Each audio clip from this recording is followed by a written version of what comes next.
can prevent wildfires.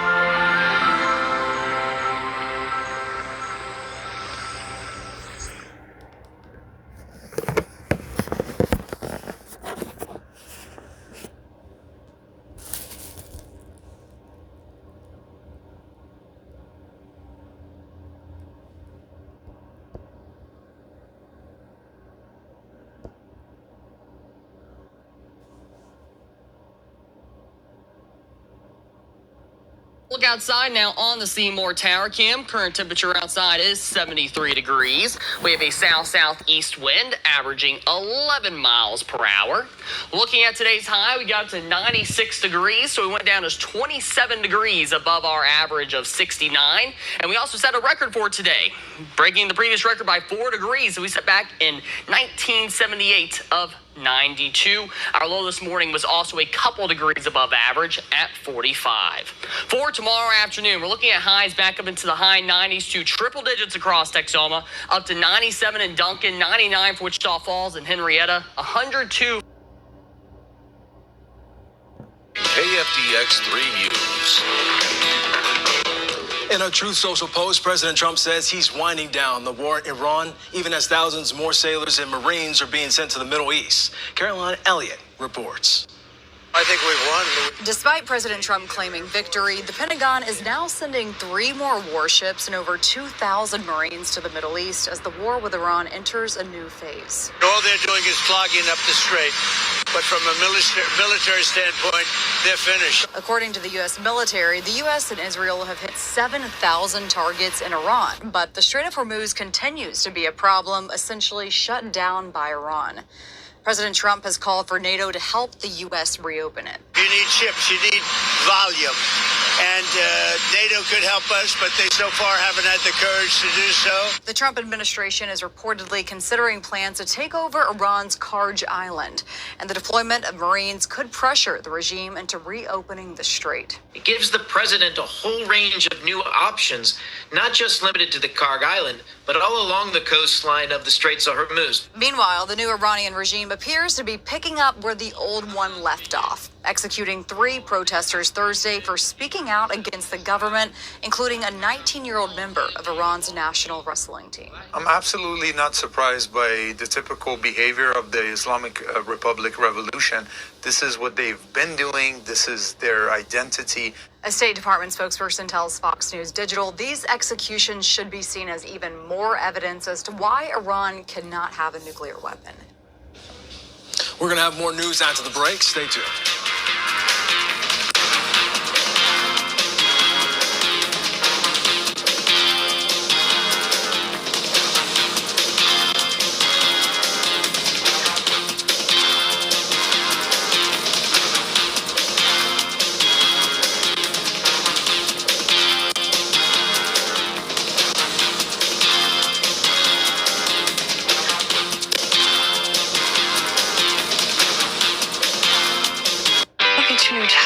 You have more important things to do than become a tire expert.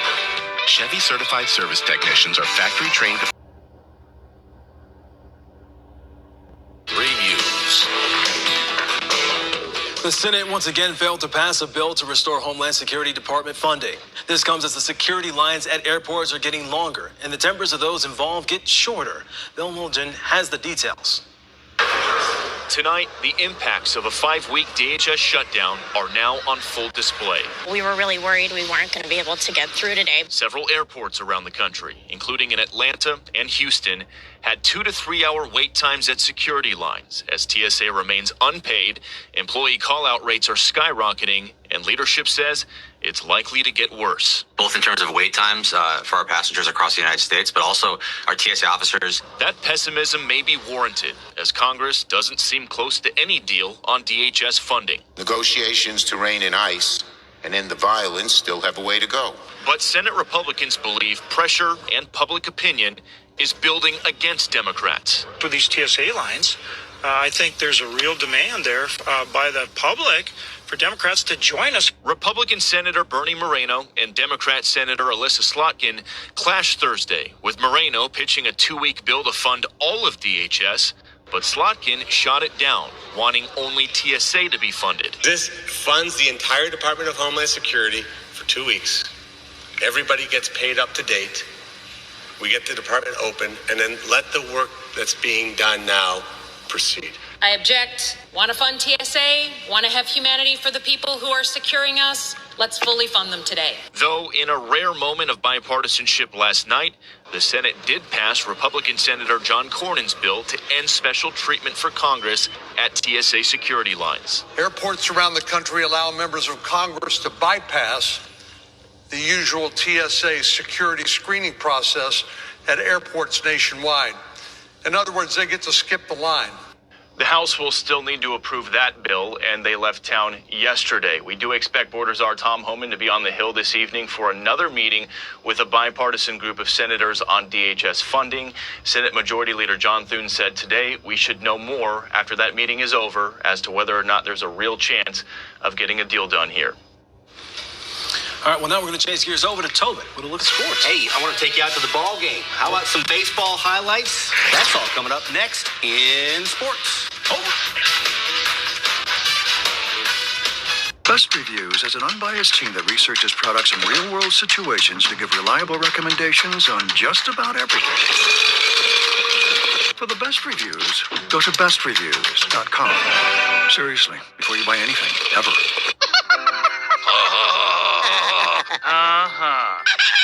From the OSTC Sports Desk, your complete orthopedic team.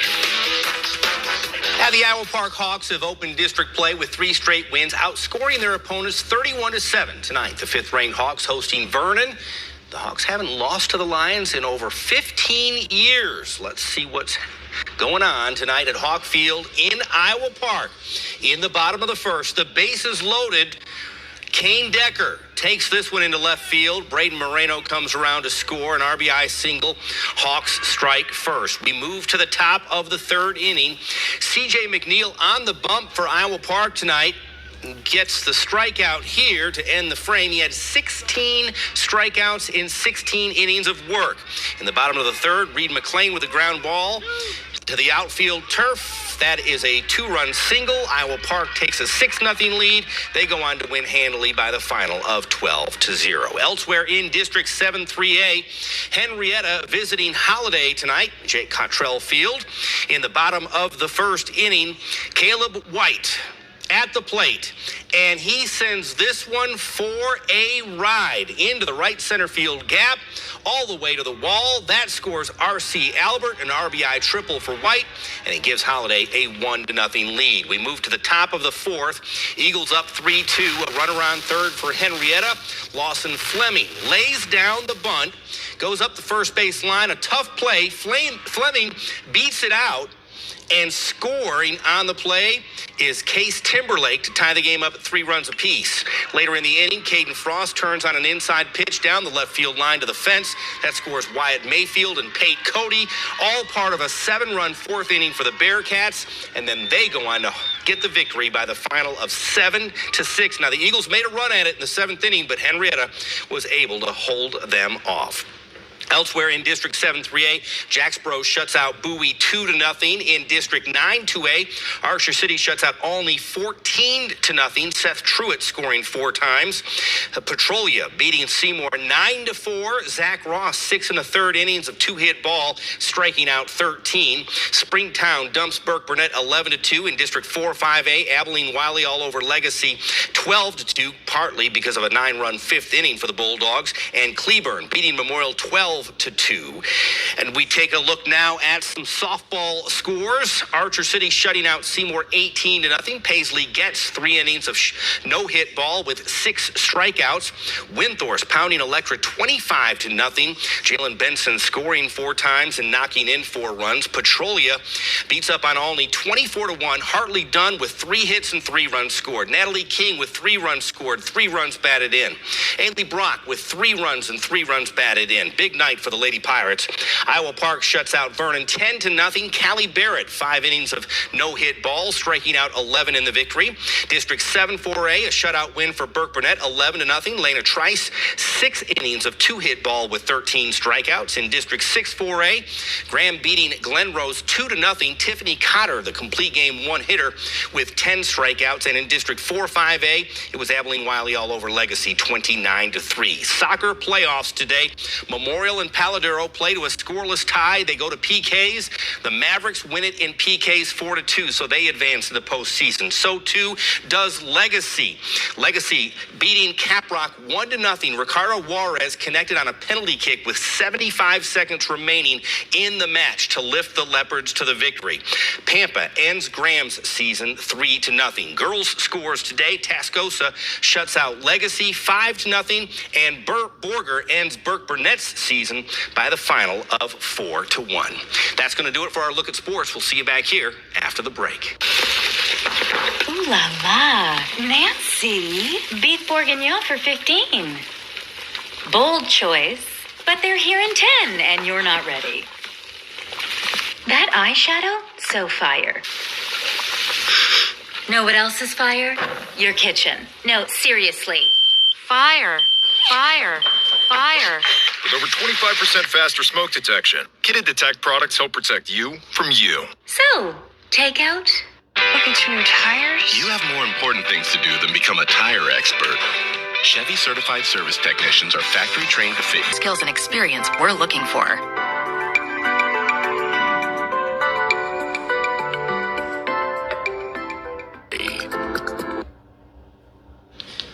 All right, before we go, let's take a look at the forecast. I'm going to have the day planner in there. I'm disappointed in myself. Let me see if I can get it in real quick. I'm going to walk away here. 71 degrees. If This is called a Friday night show. Let's see what happens. Can I get the day planner in there? This is Hey, the day planner's in there. 99 degrees. Well, my bracket would have had him finishing, so I got it right. Thank you, Tobin. Thank you, Michael. Thank you for joining us. I'll see you Monday at 5 a.m. They'll see you at 5 p.m. That was useless.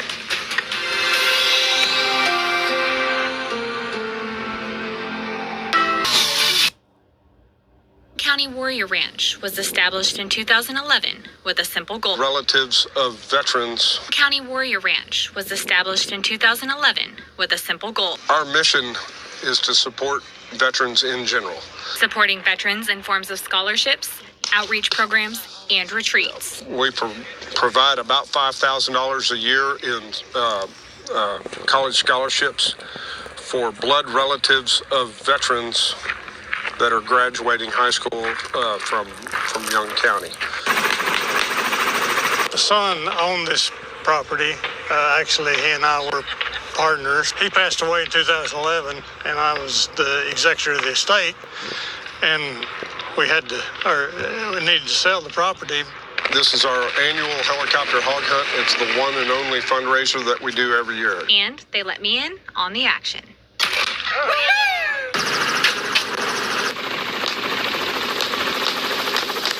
The ranch is used for more than just the annual hog hunt. We've had retreats where identified at-risk veterans come to the ranch. We provide clergy and counsel and put them through a curriculum and kind of help them reset. Well, just love serving veterans, taking care of them, and, trying to support them in any way we can for everything they've done for us. At Young County Warrior Ranch, it is more than just a hog hunt.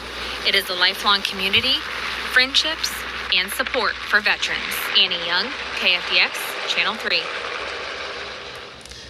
Looks like Annie got very adventurous out there today. Now, not only is this event supporting veterans, but you can help the cause as well. Tomorrow evening, beginning at 6 p.m., they are having a silent auction. You can go out and enjoy dinner, a speaker, and some very cool items. The biggest item is an all-inclusive safari for 3 people. This will be held at the Young County Warrior Ranch out in Graham. In other news, a major new tradition is set to take center stage in Wichita Falls tomorrow night. The Museum of North Texas History will host its first ever Texas Hall of Fame Gala, honoring community members who've made a lasting impact across the region. This inaugural event will celebrate 7 honorees whose work has helped shape North Texas, and museum leaders say it's about recognizing those contributions while they're still here to enjoy it. The event will honor 6 living individuals and 1 posthumous inductee across categories like arts, education, government, military, sports, and community impact. Organizers say the United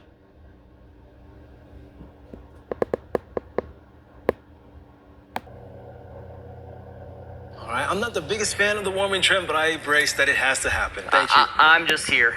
Right? Yeah, I'll just feel the heat. In the meanwhile, thank you, Michael, for the weather report. And in other news tonight, the White House released legislative recommendations for artificial intelligence. The president released a framework in response to the public's uncertainty surrounding the technology, but some experts believe the policy framework does not address the biggest concerns. Dylan McKim reports.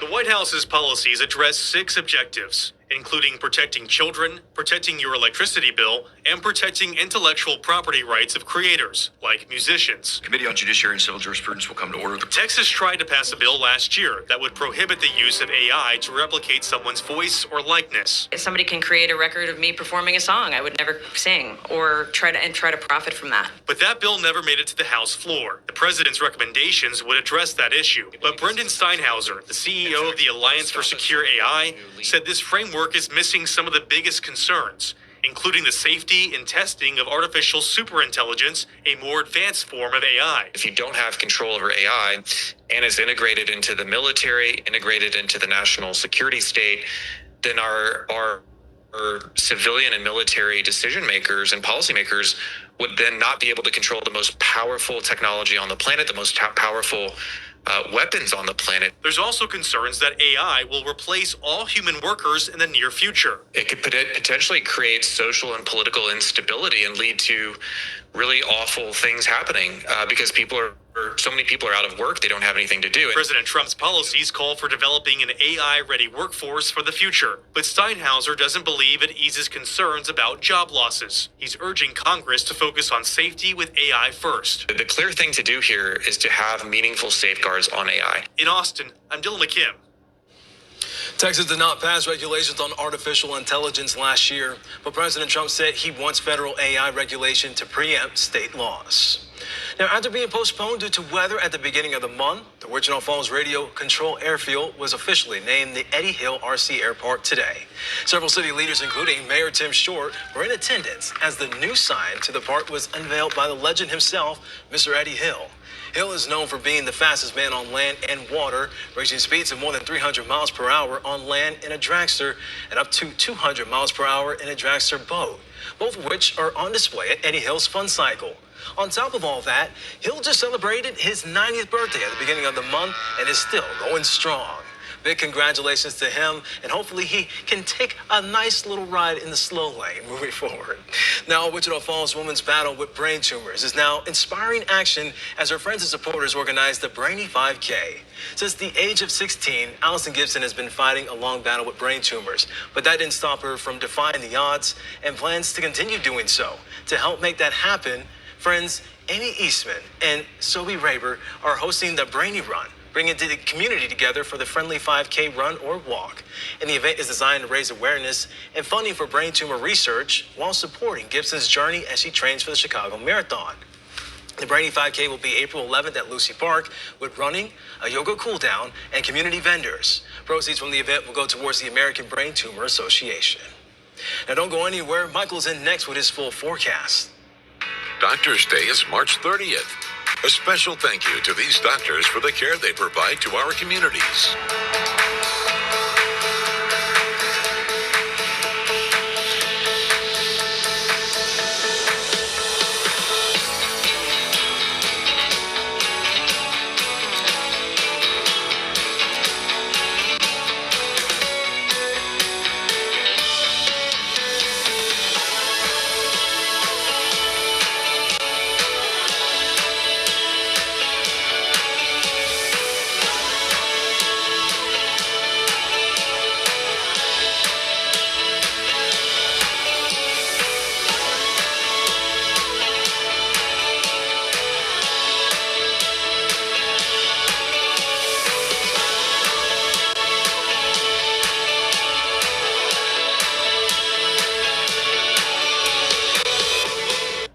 ultimate hockey experience. The Allen Americans are back. Join us at Texoma's Weather Authority with Chief Meteorologist Michael Bowling. All right, Michael, I know we are getting towards the spring weather, which eventually leads to summer, but today felt really warm. I mean, today felt like actual summer. I mean, our warmest average high during the summer is 99 degrees. And some spots exceeded that this afternoon. I mean, we got up to 103 in Kroll and Goodlet, got up to 102 in Knox City, 100 in Seymour and Vernon. It was definitely a warm afternoon across a lot of the area. Wichita Falls also set a record high. We'll look at that here in just a second. All right, taking a look outside now on the Seymour Tower Cam. Current temperature outside is 73 degrees. We have a south-southeast wind averaging 11 miles per hour. Looking at today's high, we got up to 96 degrees, so we went down to 27 degrees above our average of 69. And we also set a record for today, breaking the previous record by 4 degrees that we set back in 1978 of 92. Our low this morning was also a couple degrees above average at 45. For tomorrow afternoon, we're looking at highs back up into the high 90s to triple digits across Texoma, up to 97 in Duncan, 99 for Wichita Falls and Henrietta, 102 for Vernon and Quanah, 103 for the high in Kroll, also 102 for Knox City, Seymour, and Throckmorton, 101 for Archer City, 98 for Jacksboro, 96 for the high in Bowie. Now, as we go to finish off this weekend, we get up to 98 degrees there, but there are some question marks there that we'll talk about in just a second because a cold front's coming through. That'll knock us down to 75 briefly on Monday, and then we're warming right back up for the middle of next week, and then we'll knock it back down, still about 10 to 15 degrees above average, though, as we go towards next weekend, back up into the low 80s to mid 80s. But we have a chance in 1971, and you can see a lot of these days, I mean, the tie for third date is 98 degrees. A good chance that we could at least tie for second all the time at 99. And there's a chance that we could do it on Sunday as well. Tomorrow, light and variable winds. The calmer the winds tomorrow, the more we will likely warm up here during the afternoon. As we look ahead to Sunday, though, the question mark is how quickly does our cold front move in? If it actually does take this long, here's the front right here, only hitting the northern portions of the area by 4 o'clock. If that pans out, there's a good chance that we could hit 100 or 101 even Sunday afternoon. Now, if the front hits earlier, like some of the forecasts models are showing, around noontime, we might even stall out around 90 degrees. So there's a range in temperatures there. We'll try to fine-tune that a little bit more tomorrow afternoon. Because right now, the ridge of high pressure, that heat dome, is staying strong across the southwest part of the country. As we go forward and look at futurecasts here, we zoom back in. It is pretty quiet for us here in Texoma with that ridge of high pressure just off to the west. It's a lot of sunshine here as we go into this weekend. As we look ahead to Sunday, a little bit of cloud cover does start to increase later in the day as that front hits. More cloud cover as we go into the day on Monday with partly cloudy skies and those cool